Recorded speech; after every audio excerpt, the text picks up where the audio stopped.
Bienvenidos a Conexión, Crecimiento y Servicio, Viviendo el Evangelio Hoy. Un espacio de la Iglesia Cristo Eterno Redentor de enseñanzas, noticias y conversación. Visítanos y síguenos en el canal de YouTube y nuestro fanpage Cristo Eterno Redentor.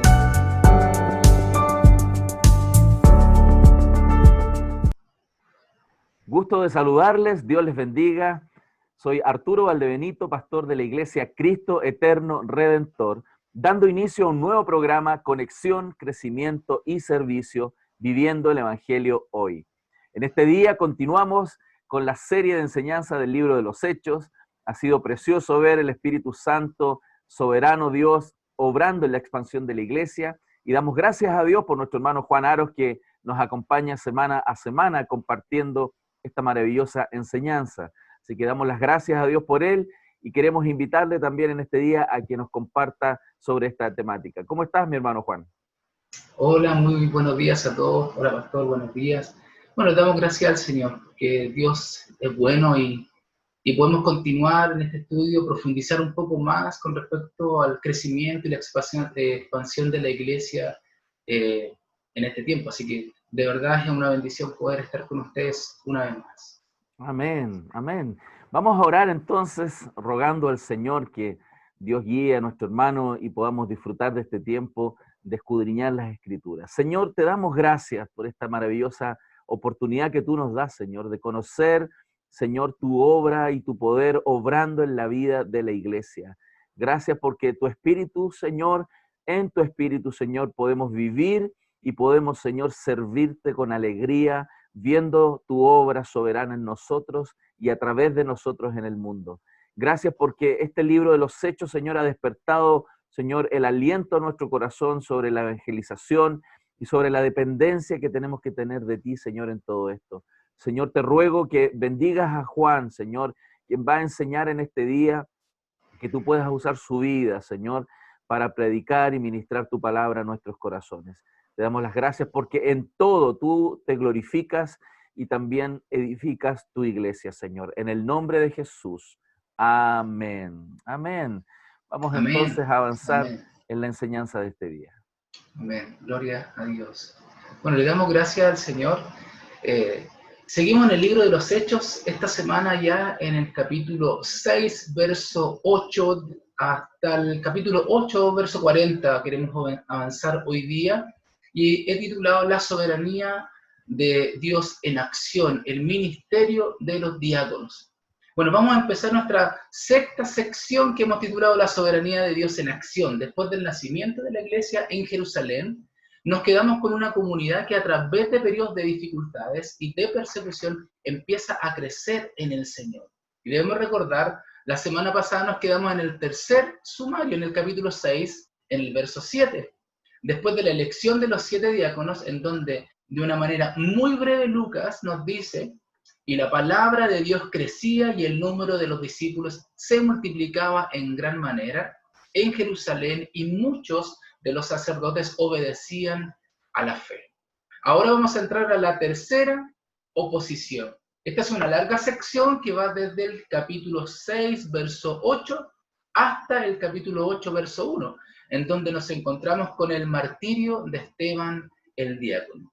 Y vamos a leer los versículos del 7 al 10 del capítulo 6, donde Lucas nos dice: y Esteban, lleno de gracia y de poder, hacía grandes prodigios y señales entre el pueblo. Pero se levantaron algunos de la sinagoga llamada de los libertos, incluyendo tanto cireneos como alejandrinos y algunos de Cilicia y de Asia, y discutían con Esteban, pero no podían resistir a la sabiduría y al espíritu con que hablaba. Si quisiéramos confrontar este verso o esta frase, lleno de gracia y poder, con respecto a palabras que dijo nuestro Señor Jesucristo, esto sale en Mateo capítulo 10, verso 8. El Señor Jesús le dice a sus discípulos, a partir del verso 7, cuando vayáis, predicad diciendo: el reino de los cielos se ha acercado. Sanad enfermos, resucitad muertos, limpiad leprosos, expulsad demonios. de gracia recibisteis, dad de gracia. El Señor le concede a Esteban la posibilidad de hacer milagros. Él hacía señales entre el pueblo, y en el verso 10 nos dice que él hablaba con elocuencia y pasión. No podían resistir a la sabiduría y al espíritu con que él hablaba. ¿Avancemos? Interesantemente, en el verso 10, la palabra espíritu está con mayúscula. Entonces se refiere a la voz de Dios a través del Espíritu Santo. Entonces él estaba completamente dirigido por el Señor y por su Espíritu. Esteban había sido elegido para solucionar un problema entre los judíos helenistas y los judíos nativos. Probablemente era un judío helenista, un judío griego. Ahora, ¿qué es la sinagoga de los libertos? Bueno, sus miembros fundadores fueron en su mayoría los descendientes de los judíos que Pompeyo, el famoso general romano, miembro del triunvirato con Julio César, se llevó a Roma cuando conquistó Judea en el año 63 a.C. Estos judíos fueron llevados y vivieron esclavizados muy cerca de Roma. Luego, por una orden, un edicto imperial, ellos fueron emancipados. Y algunos de los descendientes de estos judíos que fueron transportados a Roma, volvieron a Jerusalén y fundaron estas sinagogas, que llevaban el nombre de los libertos, porque ellos fueron llevados esclavos, fueron liberados en Roma. Algunos volvieron y formaron esa sinagoga. Al parecer, la oposición con Esteban era mayormente de miembros de esta sinagoga, pero también había de Cirene, de Alejandría y algunos de Cilicia y de Asia. Eran provincias romanas, miembros judíos helenos que estaban en Jerusalén, que tenían su sinagoga, pero se habían unido a la sinagoga de los libertos. Un dato interesante es que menciona algunos de Cilicia. Esa es la provincia original del apóstol Pablo, de Saulo de Tarso. Por lo tanto, es probable que la participación de Saulo en esta rebelión contra Esteban es porque él era uno de los miembros de la sinagoga de Cilicia. Así que tenemos que tener este dato en mente. Avancemos. Dice el verso 11, entonces en secreto persuadieron a algunos hombres para que dijeran, le hemos oído hablar palabras blasfemas contra Moisés y contra Dios, y alborotaron al pueblo, a los ancianos y a los escribas, y cayendo sobre él, lo arrebataron y lo trajeron en presencia del concilio, y presentaron testigos falsos que dijeron, este hombre continuamente habla en contra de este lugar santo y de la ley, porque le hemos oído al decir que este Nazareno, Jesús, destruirá a este lugar y cambiará las tradiciones que a Moisés nos legó. ¿En qué fundaban esta acusación? Que él estaba hablando en contra del templo, en contra de la ley, y en tercer lugar, que era seguidor de Jesús, quien había dicho que destruiría el templo y cambiaría las tradiciones mosaicas. Esta, nos podemos dar cuenta nosotros acá que es una acusación religiosa. Lo primero que vimos ahí es el templo, en donde radicaba la presencia de Dios. El segundo punto era la ley, donde ellos eran depositarios para obedecer y agradar a Dios. Y en tercer lugar, este Jesús era el gran transformador, el gran revolucionario que había profetizado que iba a cambiar las tradiciones mosaicas. Por lo tanto, era una acusación fuerte en contra de este hombre. El verso 15 dice así, mírenlo por favor, y al fijar la mirada en él, dice, todos los que estaban sentados en el concilio vieron su rostro como el rostro de un ángel. Tenía un rostro diferente, un rostro iluminado. Y ahí, bueno, nosotros no podemos, no hay forma de definirlo porque nunca nosotros hemos visto un ángel. Y la Biblia tampoco nos define cómo es el rostro de un ángel. Lo único que como referente tenemos en la Escritura es que es iluminado, nada más. Avancemos a la próxima. Ahora en el capítulo 7, en el verso 1, dice, el sumo sacerdote hace una pequeña pregunta que viene acompañada de una larguísima respuesta, que es todo el capítulo 7. El sumo sacerdote le dijo, ¿es esto así? Ahora, Esteban precisa cómo el Señor a través de la historia de Israel y de manera soberana ha dirigido a su pueblo, sorprendiendo a los incrédulos israelitas de todos los tiempos. La elección y fructificación de Abraham, la providencia de Dios con José y el levantamiento de Moisés son evidencias monumentales de la manifestación soberana de la voluntad de Dios que ahora tiene su consumación en la manifestación de Jesucristo. Avancemos. Y aquí, bueno, es bastante extenso este párrafo, que yo tengo mi Biblia acá, que empieza a hablar desde el versículo 9 hasta el 31 más o menos. Es bastante extenso. Yo solamente hice aquí un pequeño resumen para que no lo podamos ver. Recordemos que una de nuestras palabras clave en el libro de los Hechos es la soberanía de Dios. Y lo que hace Esteban es justamente demostrarlo en la historia de Israel. Por ejemplo, Abraham en el capítulo 7, en el verso 5, después de relatar parte de la historia, él concluye diciendo que Abraham no le dio en Canaán heredad, ni siquiera a la medida de la planta del pie. Y sin embargo, aunque no tenía hijo, prometió que se le daría en posesión a él y su descendencia después de él. Avancemos a la próxima. En segundo lugar nos encontramos con José, el hermano rechazado por los hijos de Jacob. En el capítulo 7, en los versos 9 y 10 dice: y los patriarcas tuvieron envidia de José y lo vendieron para Egipto. ¿Pero qué pasó?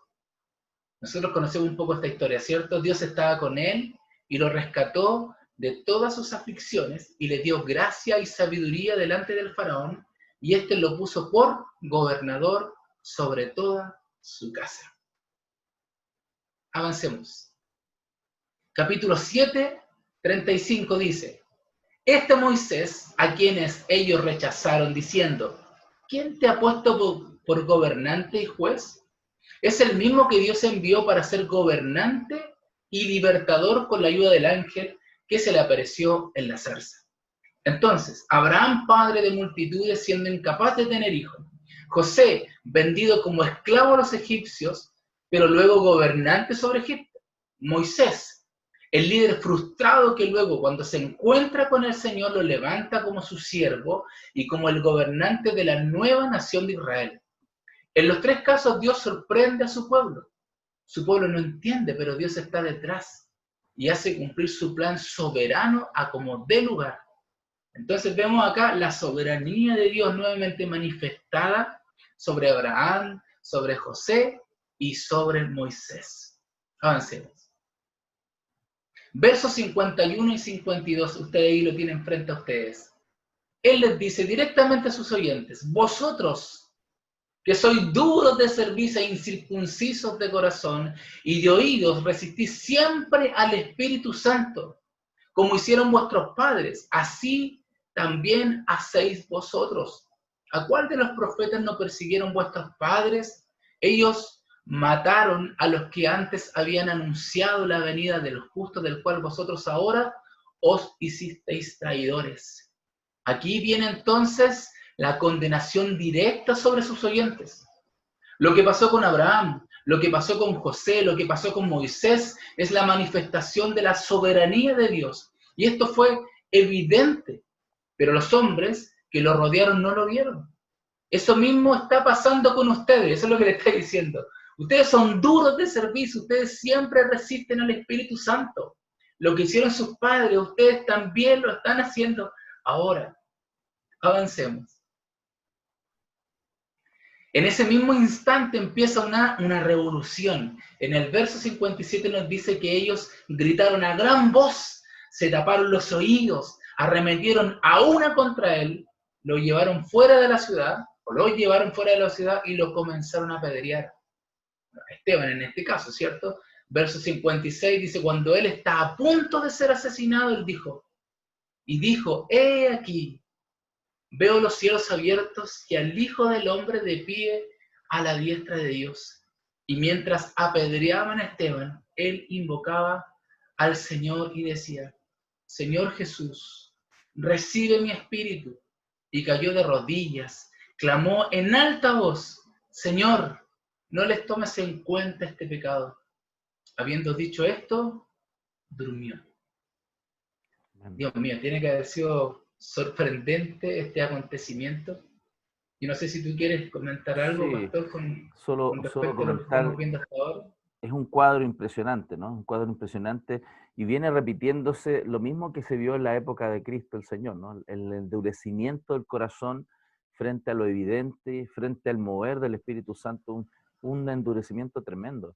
Y este cuadro también muestra, ¿no? Este primer mártir de la iglesia, digamos, neotestamentaria, cómo a pesar de estar viviendo una experiencia tan terrible, él no niega a Cristo, él se enfrenta a la realidad, a pesar de la muerte. Por supuesto, él tiene la esperanza de la redención. Y yo creo que como cristianos tenemos que tener en cuenta que no necesariamente Dios nos va a evitar el ser maltratados por aquellos que no creen en Cristo. Y yo creo que ese también es un gran privilegio que tenemos los hijos del Señor, de poder representar a Cristo en todas circunstancias, no solo en los tiempos de bonanza y ver la prosperidad de Dios, sino también en los tiempos de aflicción, en los tiempos de persecución. Y estamos en los últimos tiempos donde esta persecución, como en este tiempo, también se va a incrementar y los cristianos tenemos que estar preparados, ¿cierto? Y defender el Evangelio, aunque eso pudiera llegar a costarnos la muerte. Sí, es bastante fuerte leerlo, pero también podemos ver cómo Dios se glorifica en todo esto, cómo Dios fortalece la vida de Esteban siendo en el momento de la aflicción, del apedreamiento, una muerte lapidaria, súper fuerte, pero como Dios también da, cómo podemos ver la soberanía de Dios obrando a través de estas circunstancias. Como decías tú la otra vez, pastor, a veces uno piensa que porque está la voluntad de Dios no van a pasar cosas malas. No necesariamente.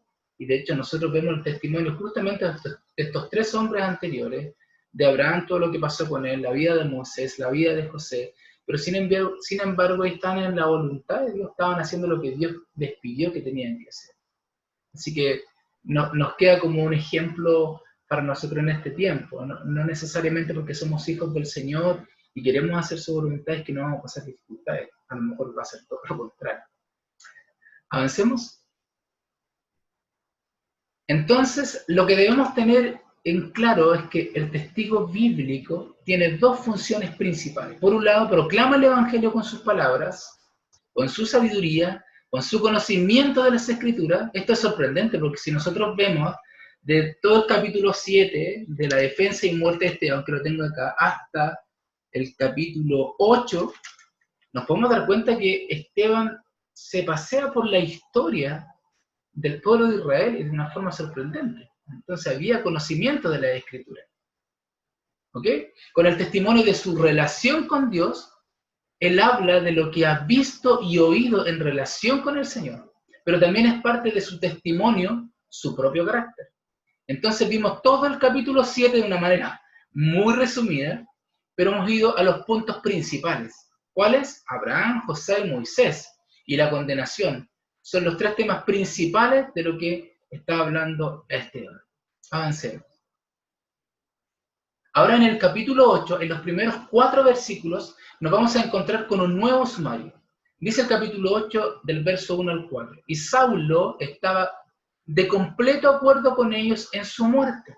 En aquel día se desató una gran persecución en contra de la iglesia en Jerusalén, y todos fueron esparcidos por las regiones de Judea y Samaria, excepto los apóstoles. Y algunos hombres piadosos sepultaron a Esteban y lloraron a gran voz por él.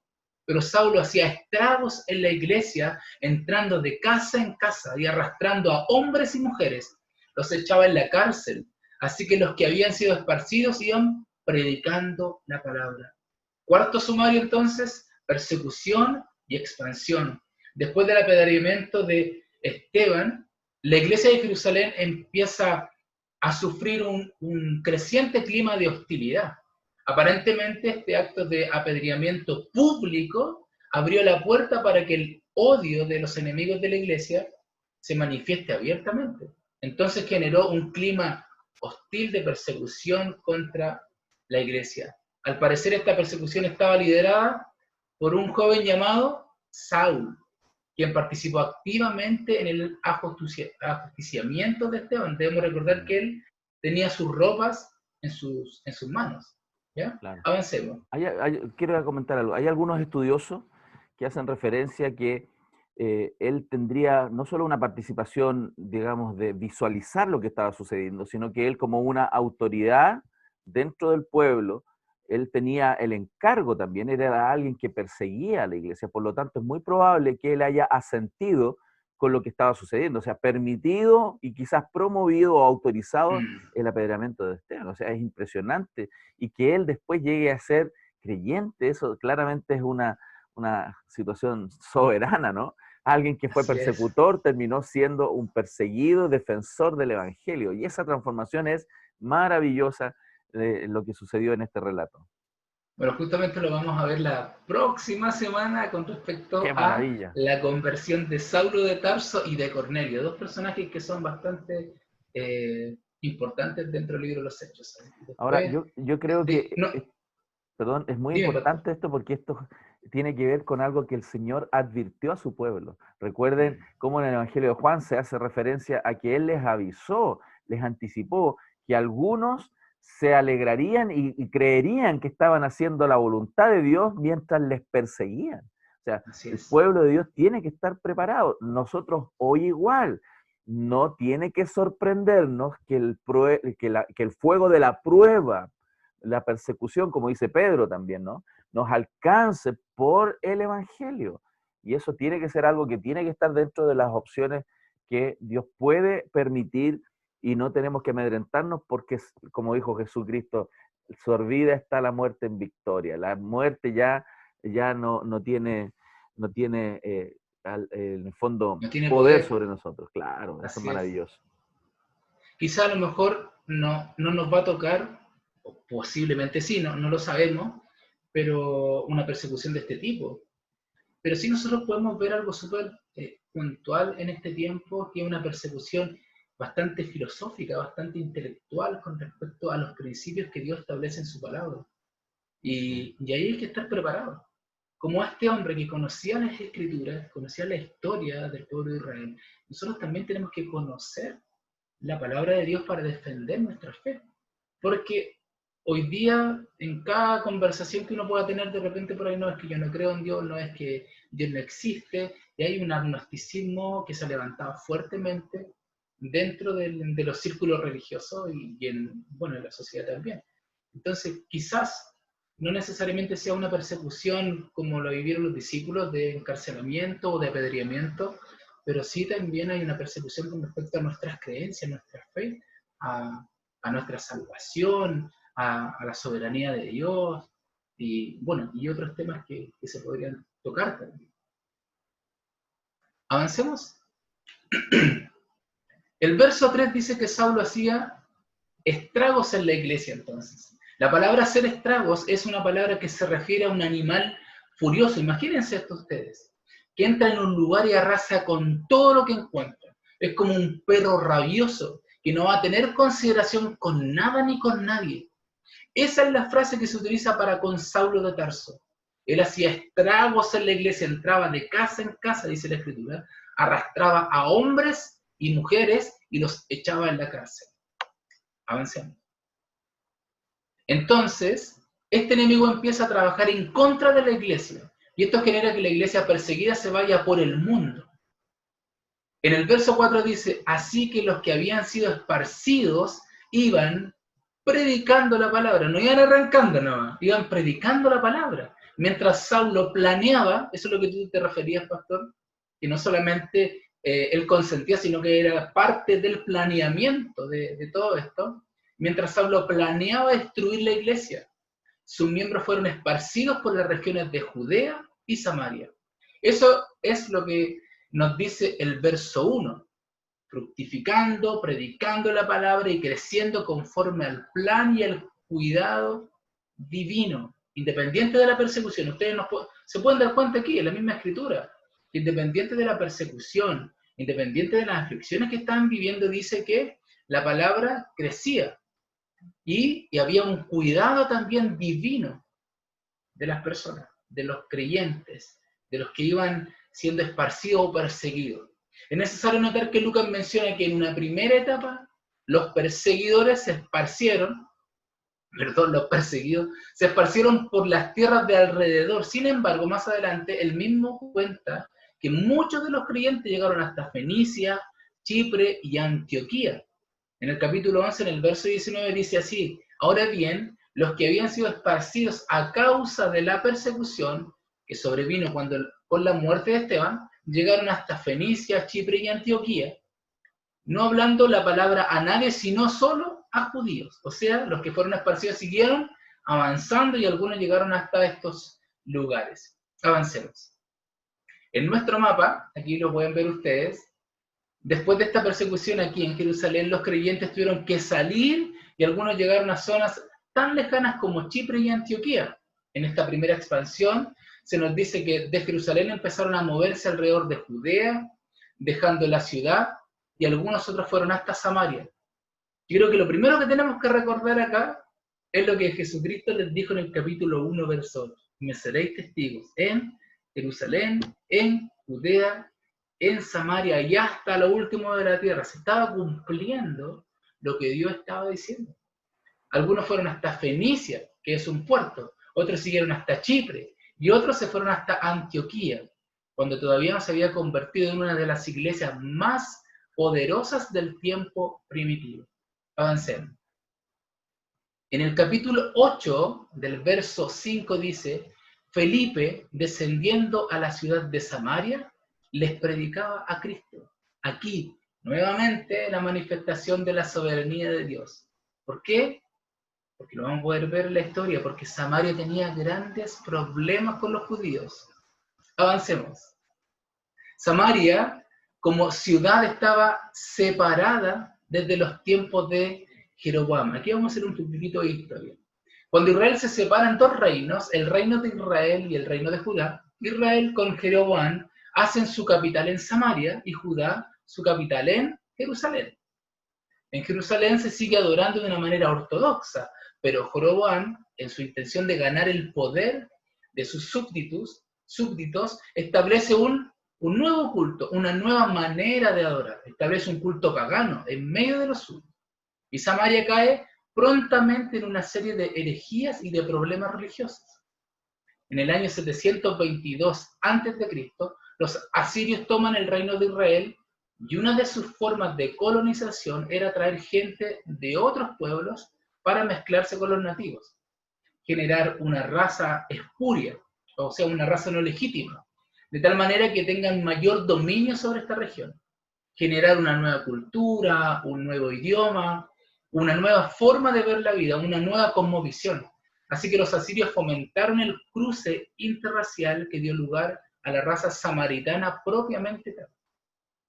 A partir de este momento se generó una fuerte tensión entre los judíos que retornaron del cautiverio y los samaritanos.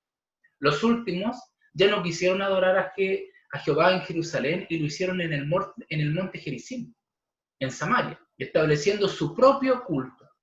Nosotros vamos a encontrar entonces en los evangelios cómo el Señor Jesús tuvo mucha atención con los samaritanos. Yo creo que ustedes se pueden recordar de Jesús y la mujer samaritana.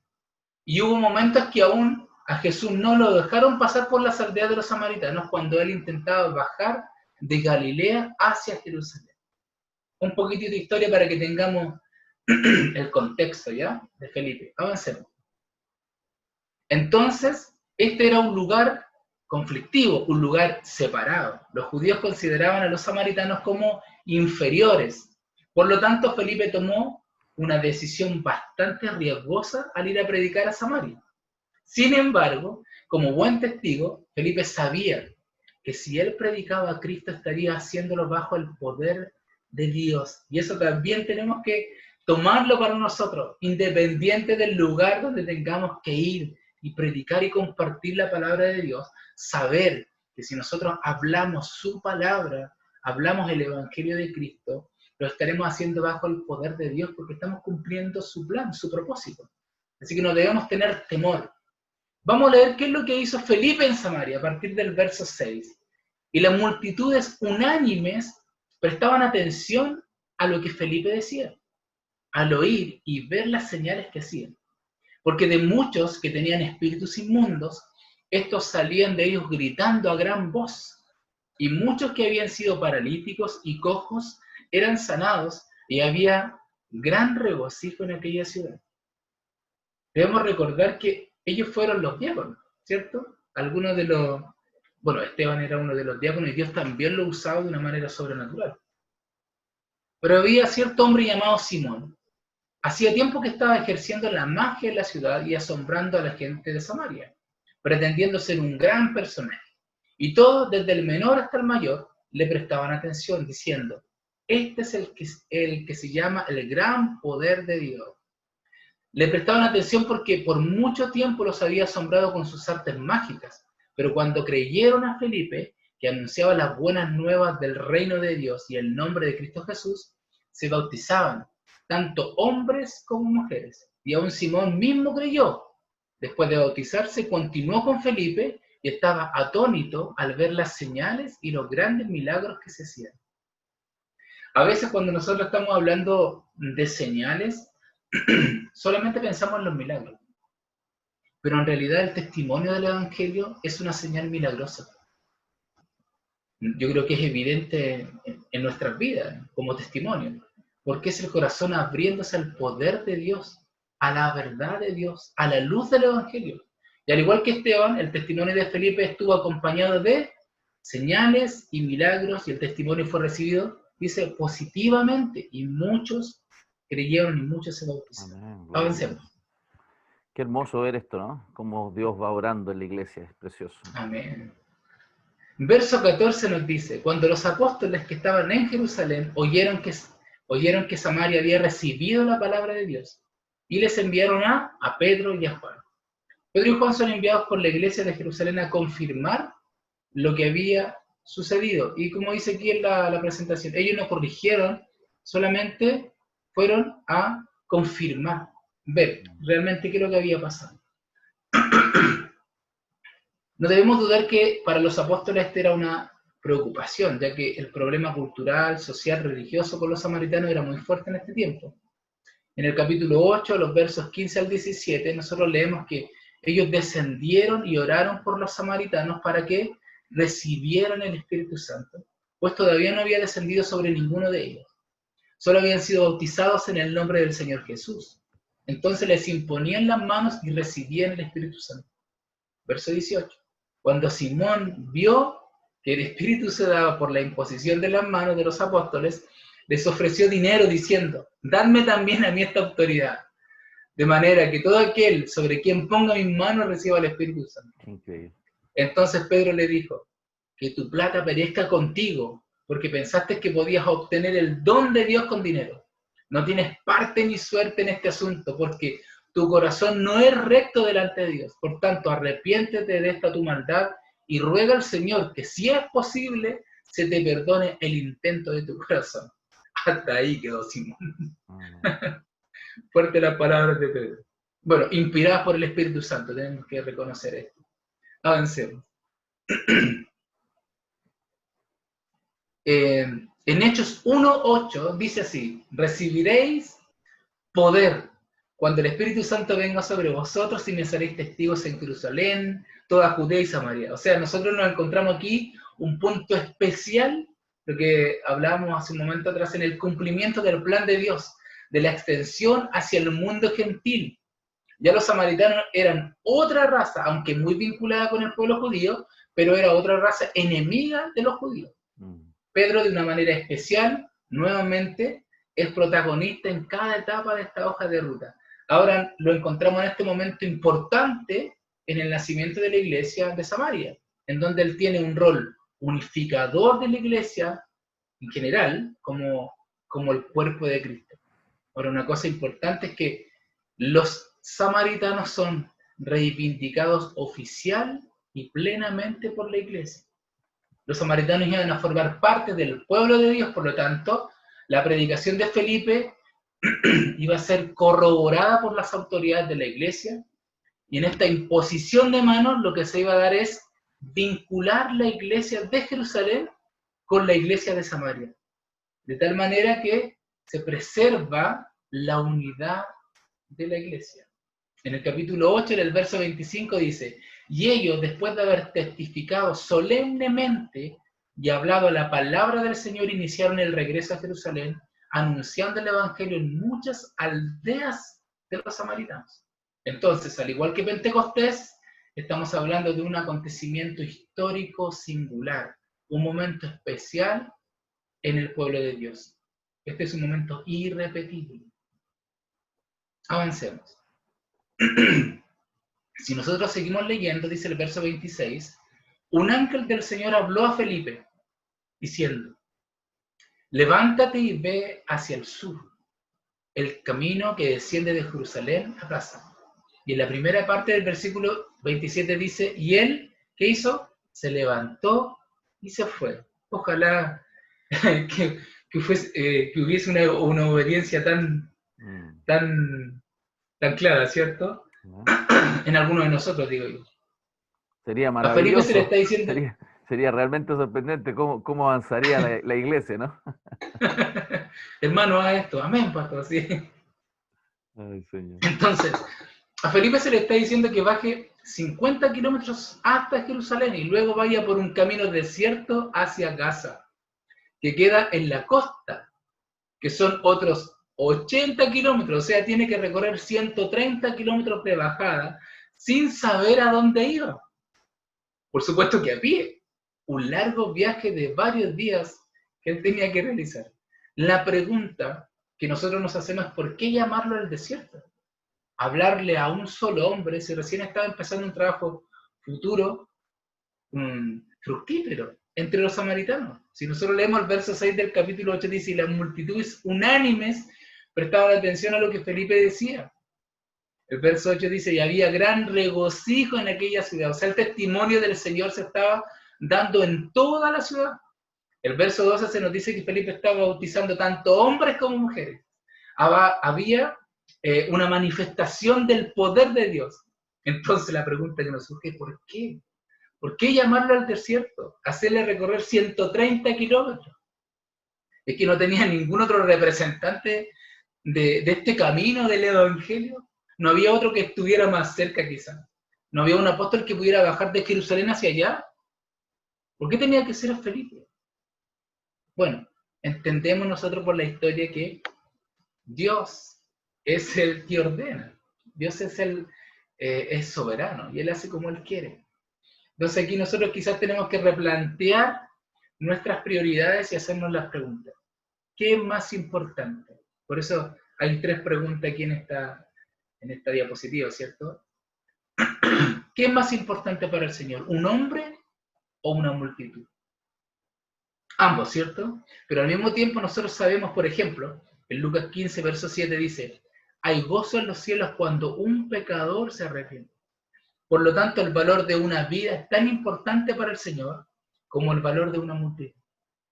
Y el Señor va a mover un siervo que está ganando multitudes en Samaria y lo va a hacer bajar 130 kilómetros.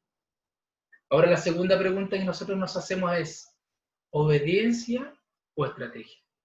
¿Qué es más importante? Felipe quizás había desarrollado un plan de evangelización en Samaria, pero Dios tenía otro plan. En Lucas capítulo 17, verso 10, cuando el Señor habla del siervo, dice, ¿quién de vosotros tiene un siervo arando o pastoreando ovejas? Y cuando regresa del campo le dice, ven enseguida y siéntate a comer. ¿No le dirá más bien, prepararme algo para cenar y vístete adecuadamente y sírveme hasta que haya comido y bebido y después comerás y beberás tú? ¿Acaso le dan las gracias al siervo porque hizo lo que se le ordenó? Así también vosotros, cuando hayáis hecho todo lo que se os ha ordenado, es decir, siervos inútiles somos. Hemos hecho lo que debíamos haber hecho. Entonces, obediencia o estrategia, el Señor espera, obediencia, porque Felipe se levanta y se va conforme a la orden que el Señor había establecido. La tercera pregunta que nos podíamos hacer es, ¿carrera exitosa o fidelidad inmediata? Pedro podría haber dicho, Señor, mira, la iglesia de Samaria ha crecido, varios cientos de miembros tienen ahora y yo estoy a cargo, ellos dependen absolutamente de mí, ¿cómo es que tú me vas a mandar 130 kilómetros hacia el otro lado? Y sin saber ni siquiera dónde voy. Pero ¿qué desea el Señor de nosotros? Eso es lo importante.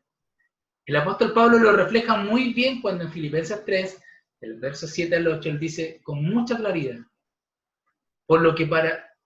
pero todo lo que para mí era ganancia, lo he estimado como pérdida por amor de Cristo. Y aún más, yo estimo como pérdida todas las cosas en vista del incomparable valor de conocer a Cristo Jesús, mi Señor, por quien lo he perdido todo y lo considero como basura a fin de ganar a Cristo. Entonces, ¿por qué llamar al desierto y hablarle a un solo hombre si recién estaba empezando un trabajo fructífero entre los samaritanos? Porque el Señor lo quería así, de manera soberana. Y lo que esperaba el Señor de Felipe es que él obedezca y que estuviera atento a hacer lo que tenía que hacer. Y creo que también nosotros debemos sacar lección de esto. Si queremos ser usados por Dios, debemos ser obedientes a lo que Dios nos está pidiendo hacer. Y a veces ese es un tema con nosotros, en nuestro corazón, con nuestro orgullo. Queremos hacer las cosas a nuestra manera, pero Dios lo establece de una forma. ¿Avancemos? Bueno, nosotros conocemos la historia. Vamos a darle una breve leída, dice, a partir del verso 26. Un ángel del Señor habló a Felipe diciendo, levántate y ve hacia el sur, al camino que desciende de Jerusalén a Gaza. Este es un camino desierto. Él se levantó y fue, y aquí había un eunuco etíope, alto oficial de Candace, rey de los etíopes, el cual estaba encargado de todos sus tesoros y había venido a Jerusalén para adorar. Regresaba sentado en su carruaje y leía al profeta Isaías. Y el Espíritu dijo a Felipe, ve y júntate a ese carruaje. Cuando Felipe se acercó corriendo, le oyó leer al profeta Isaías y le dijo, ¿entiendes lo que lees? Y él respondió, ¿cómo podré a menos que alguien me guíe? E invitó a Felipe a que subiera y se sentara con él. El pasaje de la escritura que estaba leyendo era este. Como oveja fue llevado al matadero, y como cordero mudo delante del que lo trasquila. No abre él su boca en su humillación, no se le hizo justicia. ¿Quién contará su generación?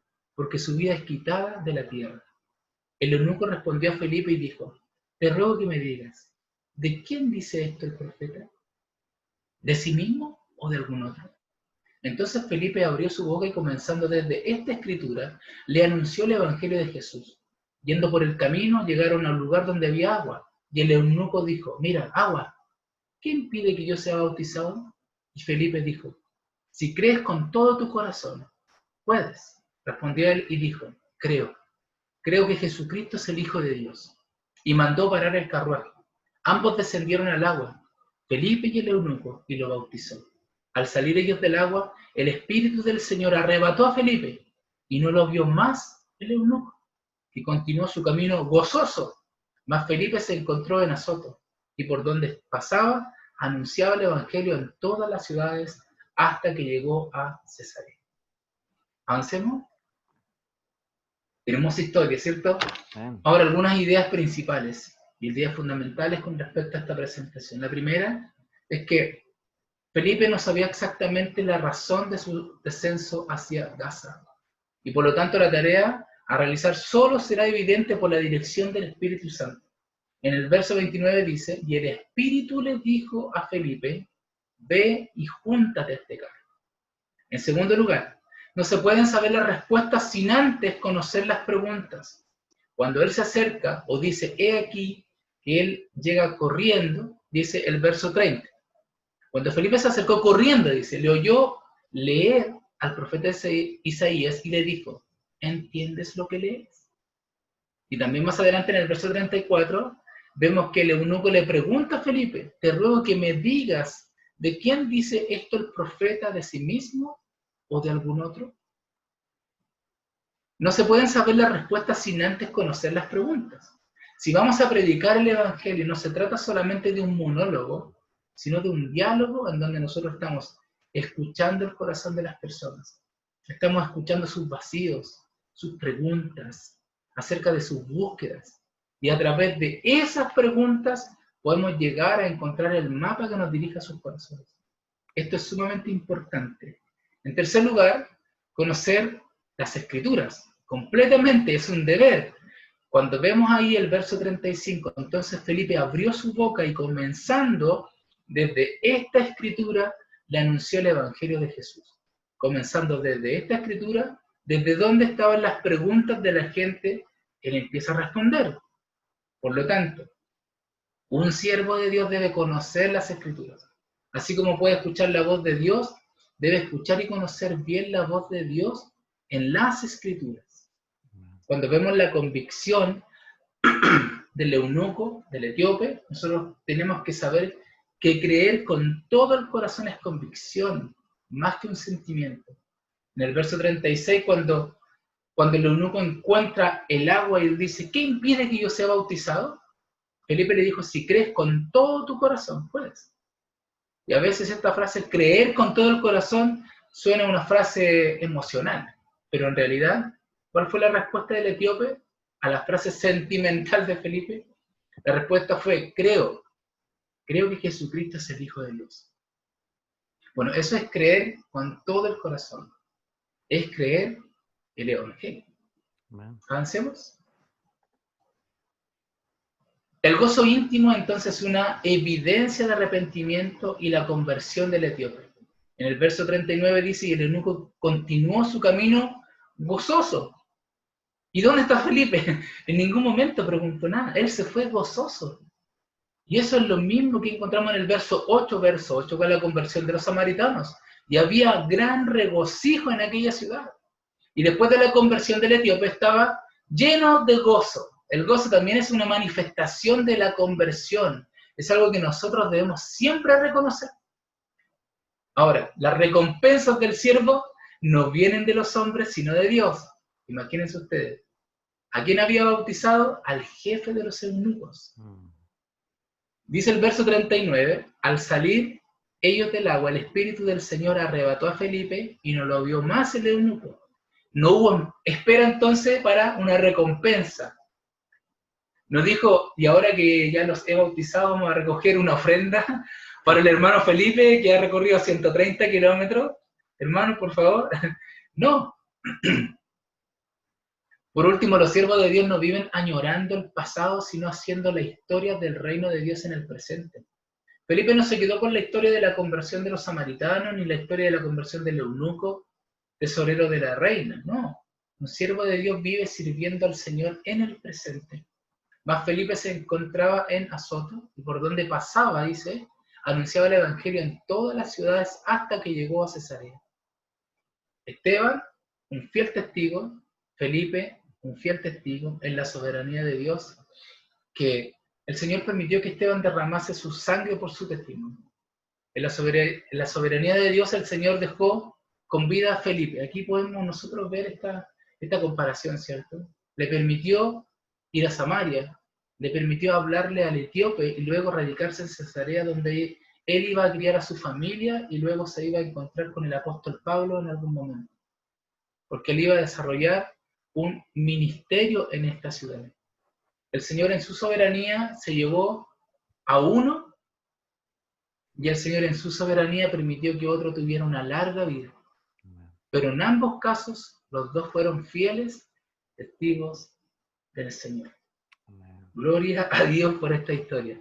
Y llegamos al final, se pudieron dar cuenta, avanzamos rápidamente desde el capítulo 6 hasta el capítulo 8, verso 40. Y para la próxima semana, los vamos a adelantar, tienen que leer.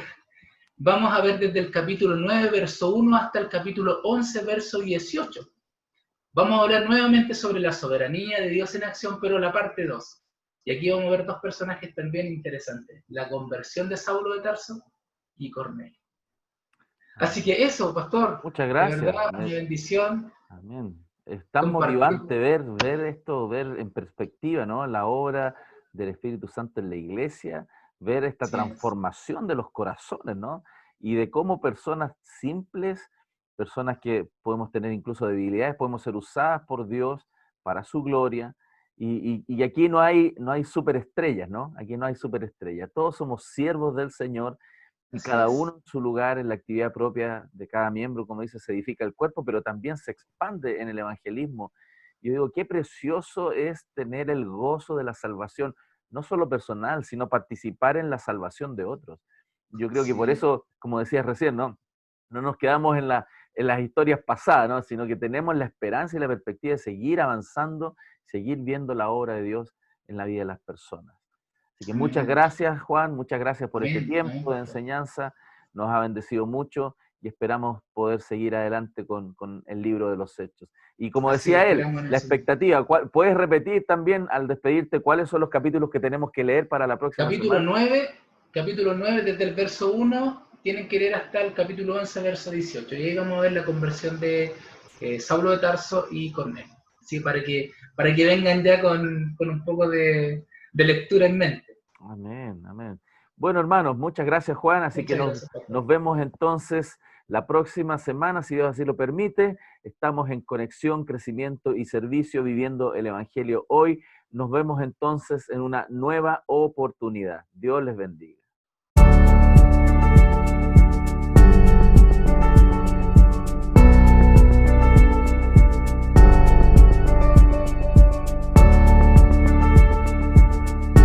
Bienvenidos a Conexión, Crecimiento y Servicio, viviendo el Evangelio hoy. Un espacio de la Iglesia Cristo Eterno Redentor de enseñanzas, noticias y conversación. Visítanos y síguenos en el canal de YouTube y nuestro fanpage Cristo Eterno Redentor.